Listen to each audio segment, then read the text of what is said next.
दोस्तों नमस्कार, मैं हूं केसरी पांडे और आप देख रहे हैं अनकट क्राइम कवरेज। दोस्तों दरअसल इस दुनिया में कोई भी हो, किसी भी धर्म से हो, किसी भी जाति से हो, किसी भी संप्रदाय से हो, अगर किसी दो आदमियों में या फिर किसी दो औरतों में आपस में कोई रिलेशन है, चाहे वो प्रेमी प्रेमिका का रिश्ता हो, हस्बैंड वाइफ का रिश्ता हो, भाई भाई का रिश्ता हो, जहाँ प्रेम होता है वहाँ और किसी चीज़ों की जगह नहीं बचती, क्योंकि प्रेम अफेक्शन एक ऐसा पवित्र रिश्ता होता है जिसके आगे सब कुछ फेल होता है। लेकिन आज की जो सच घटना मैं आपको बताने जा रहा हूँ दोस्तों, ये राजस्थान की है। दरअसल राजस्थान में एक जगह है जिसका नाम है डूंगरपुर एरिया। डूंगरपुर ऐसा एरिया है जहाँ पे आदिवासी लोगों की बाहुल्यता है। यहाँ पे आदिवासी समुदाय के लोग बहुत ज़्यादा रहते हैं और इस आदिवासी समुदाय के जो लोग हैं वहाँ पे एक जंगल है और इसी जंगल में लोगों को एक दिन ऐसा होता है कि बहुत तेज़ी से दुर्गंध आनी शुरू होती है घने जंगल के बीच में। आदिवासी लोगों ने समझा कि जंगल है, शायद कोई जंगली जानवर मरा पड़ा होगा या फिर ऐसा कुछ होगा वहाँ पे जो कि जंगली जानवरों से, या फिर कोई कीड़ा बिच्छू या फिर ऐसे कोई होगा जिसकी वजह से ये दुर्गंध मोस्टली आती रहती है। लेकिन जब ये दुर्गंध शाम तक कंटिन्यूसली बढ़ती चली जाती है तो लोगों को करंटली फील होता है कि ये कुछ अलग सा जो है मामला है, हमें इसको चेक करना चाहिए। जब 5-6 लोग वहाँ पे लाठी डंडे लेके जाते हैं घने जंगल के बीच में, देखते हैं तो वहाँ पे एक लड़की जो होती है वो बेढाल से पड़ी होती है। उसके प्राण उड़ चुके होते हैं बेचारी की, उस ज़िंदगी को छोड़ के जा चुकी होती है। अब उन ग्रामीणों ने पुलिस को नियरेस्ट पुलिस स्टेशन पे फ़ोन किया और वहाँ के जो थाना प्रभारी थे उनका नाम था भवानी शंकर सिंह। भवानी शंकर सिंह आते हैं, उन्होंने पुलिस टीम गठित की। पुलिस वालों ने जब इस घटना की इन्वेस्टिगेशन शुरू की, उसके शव को वहाँ से लेके बरामद किया और लोकेशन ट्रेस करने की कोशिश की तो कुछ उनको सुराग हाथ में नहीं लगता है। लेकिन जब उसी 2 दिन के अंदर में उन्होंने सारी एफआईआर चेक करनी शुरू की कि इस एफआईआर में किसी मिसिंग लड़की की इन्फॉर्मेशन है क्या, ये जानने के लिए क्या किसी ने ऐसी कोई एफआईआर की है कि जिसकी बेटी गायब हो, तो उन्हें पता चलता है कि आज के 2 दिन पहले 3 दिन पहले एक एफआईआर लॉन्च की गई थी जिसमें उसकी 22 वर्षीय बेटी जो थी उसके मिसिंग होने की खबर छपवाई गई थी, लिखवाई गई थी और उस बेटी का अब तक ऐसा कोई सुराग नहीं मिला था।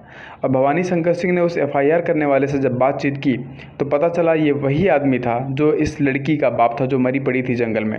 भवानी शंकर सिंह जो कि थाना प्रभारी थे, उन्होंने बात करने की कोशिश की कि ऐसा क्या हो सकता है, आपको किसके किसके ऊपर डाउट है कि आपकी बेटी के साथ ऐसा किया गया हो। तो लड़की के बाप ने बोला, साहब मेरी लड़की को कोई मार ही नहीं सकता है, क्योंकि मेरी लड़की इतनी सीधी सादी सी, किसी से बात ही नहीं करती थी, मैंने उसको आज तक फ़ोन तक नहीं दिया था, उसके पास अपना पर्सनल कोई फ़ोन ही नहीं था, किससे बात करेगी, किसके टच में आएगी। लेकिन यहीं पे वो मासूम लड़की का बाप जो था वो धोखा खा जाता है। दरअसल ये जो 22 साल की लड़की थी, 3 साल से इस लड़की का एक लड़के के साथ प्रेम संबंध था। उस लड़के का नाम था सोनू उर्फ सोहन कटारा।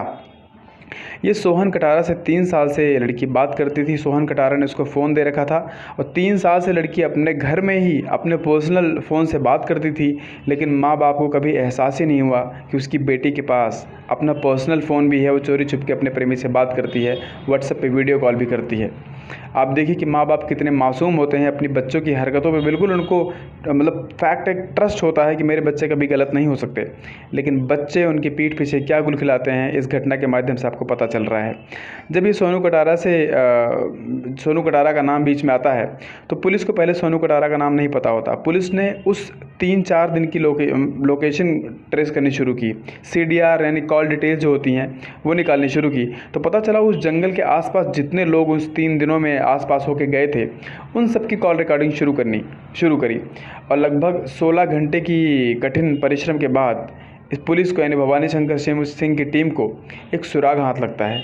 वो सुराग ऐसा हाथ लगता है कि वो जो फ़ोन का लोकेशन था इसी जंगल में इसी लड़की की लाश के पास पड़ा हुआ था और वहाँ पर दोनों की लोकेशन ट्रेस होती है। तो पुलिस ने देखा कि क्या दोनों एक दूसरे से बात करते हैं, तो पता चला इन दोनों नंबर से बार बार बात होती है, बार बार वीडियो कॉल होती है, बार बार चैट होती है। और जब इनकी चैट्स निकाली गई, बात कॉल रिकॉर्डिंग्स निकाली गई, तो पुलिस बिल्कुल जान के हैरान रह गई, क्योंकि इन दोनों के बीच में वो सारी बातें होती थी जो नॉर्मली नहीं करनी चाहिए। एक प्रेमी प्रेमिका के सारे संबंध उजागर होते हैं और बाप माँ को जब ये पता चलता है कि उनकी बेटी ऐसे किसी रिश्ते में थी तो बिल्कुल परेशान हो जाते हैं। और फाइनली जब पुलिस ने इस सोनू कटारा को ट्रेस करने की कोशिश की तो सोनू कटारा अपना फ़ोन बंद करके अपने घर से लगभग 27 किलोमीटर दूर अपने रिश्तेदारी में अपने नाना के यहाँ जाके छुपा हुआ था। पुलिस की एक टीम वहाँ जाती है, सोनू कटारा को वहाँ पे अरेस्ट करती है और जब पुलिस उसको थाने लेके आती है तो सोनू कटारा पहले तो एक्सेप्ट नहीं करता है। बाद में वो जब पुलिस अपने तरीके से पूछताछ शुरू करती है तो सोनू कटारा हर एक चीज़ को एक्सेप्ट करता है और बोलता है कि साहब, मैंने उस लड़की से बार बार बोला था कि मुझसे शादी कर ले, मुझसे शादी कर ले। वो शादी करने के लिए तैयार नहीं हो रही थी। मैंने उसको बोला कि मेरे साथ भाग चलो, मैं भाग के शादी करना चाहता हूँ, तब भी वो रेडी नहीं हुई। तो मेरे दिमाग में एक प्लान आया कि क्यों ना, अगर ये मेरे से शादी नहीं करती तो क्यों ना मैं अपने हर एक दोस्त को भी इसके साथ शारीरिक संबंध के लिए इन्वॉल्व कराऊं, क्योंकि जब ये शादी करेगी नहीं तो मैं उसके लिए अच्छा क्यों सोचूं। इसीलिए मैंने उसको ज़बरदस्ती फ़ोन करके उस जंगल में बुलाया मिलने के लिए। मैंने बोला मैं अकेला हूं और मिलने के लिए वो बेताब रहती थी। वो एक बार फ़ोन करने पर दौड़ी चली आई और जब दौड़ी चली आई तो वहाँ जब मैंने उसके साथ शारीरिक संबंध बनाए, पीछे से मैंने अपने 2 दोस्तों को भी इन्वॉल्व कर रखा था कि जब मैं शारीरिक संबंध बना लूँगा तुम लोग भी आ जाना और तुम लोग के साथ भी मैं उसको इन्फ्लुएंस करूँगा वही सब करने के लिए। और फाइनली यही होता है, इन तीनों लोगों ने मिल के उस बेचारी मासूम लड़की के साथ वो सब कुछ कर दिया जो बिल्कुल करना ही नहीं चाहिए था, जिसके बारे में इंसान को सोचना ही नहीं चाहिए। मानवीयता की सारी हदें पार कर दी। और जब इस घटना की इन लोगों ने फुलफिल सच्चाई बताई, उसके बाद पुलिस ने पूछा कि तुम लोगों ने उसे मारा क्यों। तो ये लड़का बताता है, सोनू कटारिया, कि वो लड़की बोल रही थी कि तुमने आज जो कुछ मेरे साथ किया है, मैं जाके सारी घटना अपने पापा को बताऊंगी, जाके पुलिस में रिपोर्ट करूंगी। और इसी डर से मेरे मन में एक बात आई कि अगर ये बात जाके कहीं बाहर खुल जाती है तो मेरी ज़िंदगी हराम हो जाएगी। और इसीलिए मैंने उस केस को उस लड़की के साथ वहीं जंगल में ही सब कुछ रफा दफा कर दिया और उसको इस घनी झाड़ियों के बीच में छुपा के आ गया।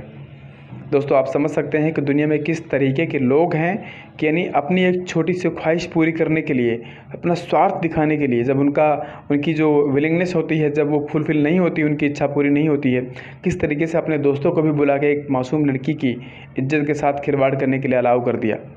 आप सोचिए कि अगर इसी लड़के की बहन उस जगह पे होती, उसकी माँ उस जगह पे होती, तो क्या वो ऐसा करता? शायद कभी नहीं करता। लेकिन आज के डेट में हर इंसान एक हवस की आग में जल रहा है। ज़्यादातर लोग पागल हो गए हैं। उनके खिलाफ़ मतलब क्या एक्शन लेना चाहिए, आप कमेंट करके ज़रूर बताइएगा। और इस घटना में गलती किसकी है ज़्यादातर, वो आप ज़रूर बताइएगा, उन दोस्तों की या फिर इस सोनू कटारिया की। दोस्तों, आशा करता हूँ वीडियो आपके लिए इन्फॉर्मेटिव ज़रूर रही होगी। एक और नई वीडियो के साथ कल मिलूँगा। तब तक के लिए अपना ख्याल रखिएगा और अपने परिवार वालों का ख्याल ज़रूर रखिएगा।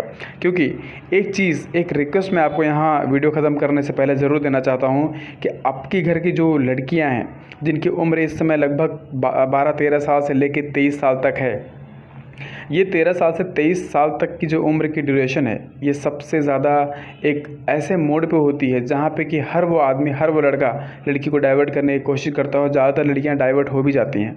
अपने बच्चों पे ज़्यादा फोकस करें, चाहे वो आपका लड़का हो, चाहे वो आपकी लड़की हो, चाहे आपके भाई हो, चाहे आपकी बहन हो। अगर कोई बच्चा बार बार फ़ोन देख रहा है, चुपके से फ़ोन लेके गायब हो जाता है आपको बिना बताए, और आपको जब आप टोकते हो बुरा मान जाता हो, तो उस पर निगाह रखने की ज़्यादा ज़रूरत है, क्योंकि कहीं ना कहीं ये चीज़ें बाद में जाके बहुत बड़ा इशू क्रिएट करती हैं।